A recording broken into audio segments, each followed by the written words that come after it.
Hi guys, আজি হৈছে 6 তাৰিখ আৰু আজিৰ পৰা ফ্লিপকাৰ্টত আৰম্ভ হ'ল ফ্লিপকাৰ্ট বিগ শ্বপিং ডেজ আৰু এই শ্বপিং ডেজটো চলিব 6 তাৰিখৰ পৰা 8 তাৰিখলৈ।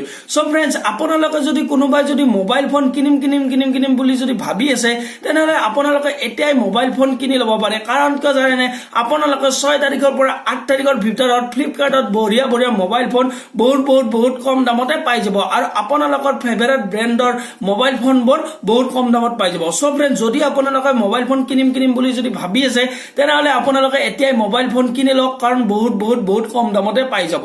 আৰু এইটো ভিডিঅ' চালে আপোনালোকে গম পাই যাব যে কোনটো মোবাইল ফোন কিনিলে ভাল হ'ব আৰু কোনটো মোবাইল ফোন চবতকৈ কম দামত পাই যাম। সো ফ্ৰেণ্ডছ, বলক ভিডিঅ'টো ষ্টাৰ্ট কৰো। প্ৰথম কথাটো হৈছে একদম ইম্পৰ্টেণ্ট কথা, আপোনালোকে এইটো ভালদৰে শুনি ল'ব। যেতিয়া প্ৰথমতে আপোনালোকে এটা মোবাইল ফোন কিনিব, তেতিয়া যদি আপোনালোকে HDFC বেংকৰ ডেবিট কাৰ্ডৰ জৰিয়তে যদি আপোনালোকে পইচা ট্ৰেনজেকশ্যন কৰে, তেতিয়া আপোনালোকে 10% ইনষ্টেণ্ট ডিছকাউণ্ট পাই যাব। এইটো কোনো কেছবেক নহয় বা এইটো কোনো এনেকুৱা ডিছকাউণ্ট নহয় যে আপোনালোকে বস্তুটো কিনাৰ পিছত আপোনালোকে পইচাটো ঘূৰাই পাব বা এমাহ দুমাহ পিছত আপোনালোকে কেছবেকটো পাই যাব, এনেকুৱা নহয়। আপোনালোকে যেতিয়া মোবাইল ফোনটো কিনিব, তেতিয়া আপোনালোকে ডিছকাউণ্ট পাই যাব 10%। আপোনালোকে এইটো চাই ল'ব কিমান টকাৰ মোবাইল ফোনটো। আপোনালোকৰ যদি 10,000 টকাৰ বস্তুটো হয়, তেতিয়াও আপোনালোকে 10% ডিছকাউণ্ট পাব, এনেকৈ ডিছকাউণ্ট পাই যাব।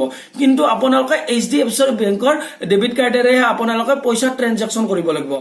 এতিয়া আপোনালোকক প্ৰথম ফোনটোৰ বিষয়ে কম। প্ৰথম ফোনটো হৈছে Realme C1। এইটো আপোনালোকে জানে কেইমাহমান আগতে Realme C1 টো লঞ্চ কৰা হৈছিল আৰু এইটো সকলোতকৈ কম দামী মোবাইল, য'ত আপোনালোকে ডুৱেল কেমেৰা পায় আৰু ইয়াত আপোনালোকে 2GB RAM আৰু 16GB ইণ্টাৰনেল ষ্ট'ৰেজ পাব। আৰু বাকীখিনি আপোনালোকে চাই ল'ব পাৰিব, কি স্পেচিফিকেশ্যন আছে সেইখিনি আপোনালোকে পিছত চাই ল'ব পাৰিব। আৰু ইয়াত আপোনালোকে 7,499 টকাত আপোনালোকে ফোনটো পাব। আৰু আপোনালোকে যদি HDFC বেংকৰ যদি ডেবিট কাৰ্ড ইউজ কৰে, তেনেহ'লে আপোনালোকে 10% ডিছকাউণ্ট পাব। সেইটো আপোনালোকে চাই ল'ব পাৰে। 2 নম্বৰ ফোনটো হৈছে Honor 9N। আপোনালোকেতো শুনিছে Honor 9N ৰ বিষয়ে। আৰু ইয়াত আপোনালোকে ডুৱেল কেমেৰা পাব আৰু লগতে ইয়াত আপোনালোকে 3GB RAM আৰু 32GB ইণ্টাৰনেল ষ্ট'ৰেজ পাব। আৰু এই ফোনটোৰ দাম হৈছে 8,999 টকা। আৰু ইয়াতো যদি আপোনালোকে HDFC বেংকৰ যদি ডেবিট কাৰ্ড ইউজ কৰে, তেনেহ'লে ইয়াতো আপোনালোকে বহুত কম দামতে ফোনটো পাই যাব আৰু এইটো আপোনালোকে 10% অফত পাই যাব ফোনটো। আৰু তাৰ পিছৰ ফোনটো হৈছে Nokia 5.1 আপোনালোকেতো নকিয়াৰ বিষয়েতো শুনিছে, কেইদিনমান আগতে এইটো ফোন লঞ্চ কৰিছিল আৰু এইটো মজা ফোন, বহুতে ইউজ কৰি বহুত ভাল পাইছে। আৰু ইয়াতো আপোনালোকে ডুৱেল কেমেৰা পাব আৰু ইয়াত আপোনালোকে 3GB RAM আৰু 32GB ইণ্টাৰনেল ষ্ট'ৰেজ পাই যাব। আৰু এই ফোনটোৰ দাম হৈছে 9,999 টকা। আৰু এই ফোনটো আপোনালোকে যদি HDFC বেংকৰ ডেবিট কাৰ্ড ইউজ কৰি যদি এইটো ফোন যদি কিনে, তেনেহ'লে আপোনালোকে এই ফোনটোতো 10% ডিছকাউণ্ট পাই যাব। আৰু 4 নম্বৰ ফোনটো হৈছে একদম পপুলাৰ ফোন, এইকেইদিন মাৰ্কেটত পুৰা চলি আছিল কেইদিনমান আগলৈকে।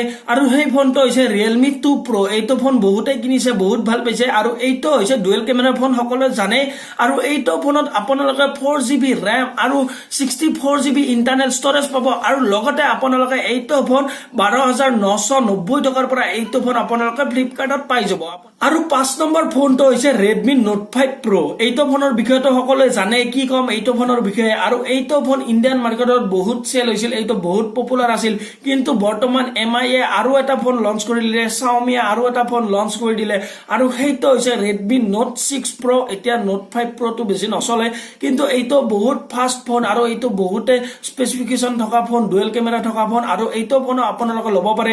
ইয়াত আপোনালোকে 4GB RAM আৰু 64GB ইণ্টাৰনেল ষ্ট'ৰেজ পাই যাব।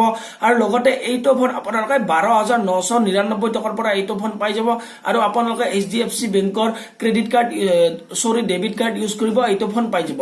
সো ফ্ৰেণ্ডছ, এই গোটেইকেইটা ফোনে আছিল ডুৱেল কেমেৰা ফোন। আপোনালোকে এই ফোনকেইটা ইউজ কৰি বহুতে ভাল পাব। আৰু এইকেইটা ফোন আপোনালোকে এতিয়া 8 তাৰিখৰ ভিতৰত আপোনালোকে অৰ্ডাৰ দি ল'ব পাৰে। সো ফ্ৰেণ্ডছ, আজিৰ ভিডিঅ'টোত এইখিনিয়ে আছিল। লাইক কৰিব, কমেণ্ট কৰিব আৰু শ্বেয়াৰ কৰিব যদি ভিডিঅ'টো ভাল লাগিছে। আৰু লগতে আমাৰ চেনেলটো ছাবস্ক্ৰাইব কৰি দিব। কাৰণ কিয় জানেনে, যি পাব এই চেনেলটোতে পাব, বাকী ক'তো নাপায়। আপোনালোকে এই চেনেলটো ছাবস্ক্ৰাইব কৰক। আজিলৈ ইমানেই, ধন্যবাদ।